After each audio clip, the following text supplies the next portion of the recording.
Assalamualaikum warahmatullahi wabarakatuh. Salam sejahtera untuk kita semua. Perkenalkan, nama saya Dasdo Juan Roses Doro, Fakultas Ilmu Administrasi, jurusan Publik, angkatan 18 dari kelas A1. Saya di sini ingin mempresentasikan tentang manajemen perubahan. Yang pertama, peranan manajemen perubahan.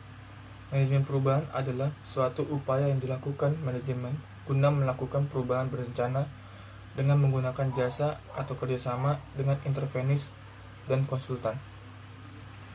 Perubahan adalah transformasi dari keadaan yang sekarang menuju keadaan yang diharapkan di masa yang akan datang, suatu keadaan yang akan lebih baik nantinya.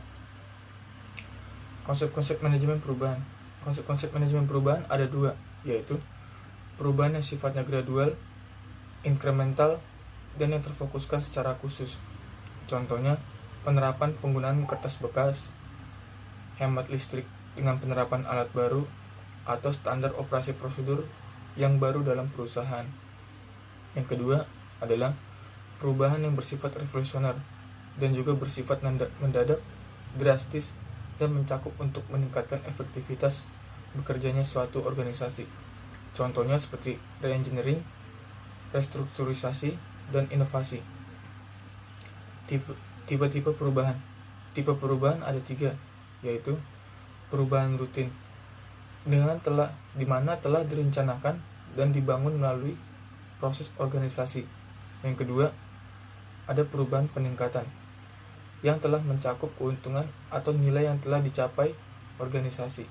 Yang ketiga, ada perubahan inovatif, yang mencakup cara bagaimana organisasi memberikan pelayanannya. Pentingnya perubahan.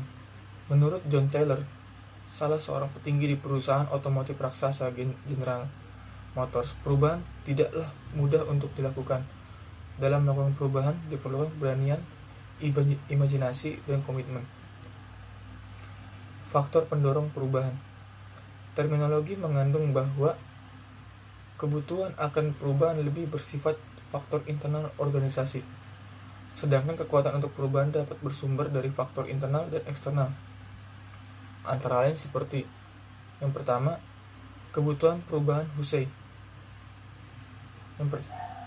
Seperti perubahan teknologi terus meningkat, persaingan semakin intensif dan menjadi lebih global, pelanggan semakin banyak tuntutan, profil demografis negara berubah, privatisasi bisnis milik masyarakat berlanjut, pemegang saham minta lebih banyak nilai. Yang kedua, kebutuhan perubahan Kreitner dan Kenichi. Sementara itu, Kreitner dan Kenichi memperhatikan bahwa kebutuhan akan perubahan dipengaruhi oleh 2 faktor, yaitu kekuatan eksternal dan internal. Yang ketiga, kekuatan perubahan Greenberg dan Baron berpendapat bahwa terdapat beberapa faktor yang merupakan kekuatan di belakang kebutuhan akan perubahan. Yang keempat, kebutuhan untuk perubahan Robbins. Robbins mengungkapkan adanya 6 faktor merupakan kekuatan untuk perubahan, yaitu sifat tenaga kerja, teknologi, kejutan ekonomis, persaingan, kecenderungan sosial, dan politik dunia. Sekian dari presentasi saya. Mohon maaf bila ada kekurangan. Wassalamualaikum warahmatullahi wabarakatuh.